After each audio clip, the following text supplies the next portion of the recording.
Аресич, представляете, я шел с той стороны, мою кепку сдул ветер вниз.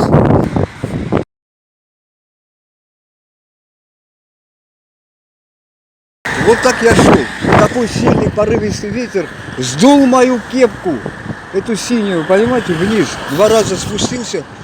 не нашел эсич, голове, Эту мачкнер, որ մի նիկոլական ղախպի աչքներ, մուսերներ աչքները թանեմ, գոզալ գլխարկը սրա վրա, ստեղ կապի են ասում, գոզալը թուրքերեն են,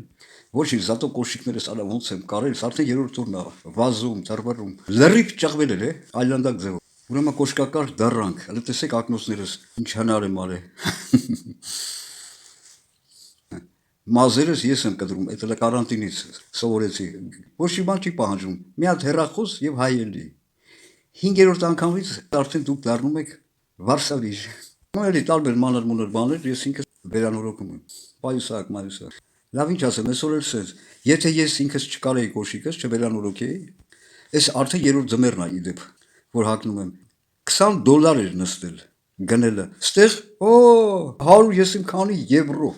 Լավ, այսօր էլ սենց ինչ ասեմ, վրես էլ հալ չկա, հիմա ով է պատասխան տալու այդ գլխարկից համար, քամին քշեց, քցեց, սենց ուռոտ տեղա, եղանակն էլ է ուռոտ, ես առանց այդ ձիք էի քաշել գլխից, ոչ անեց ուժեղ մի անգամից ներքևից կողքից բա տորնադո բիքել գլխարկս, թրցրի, այս ղախպու տղու աչքները, հələ ղախպին է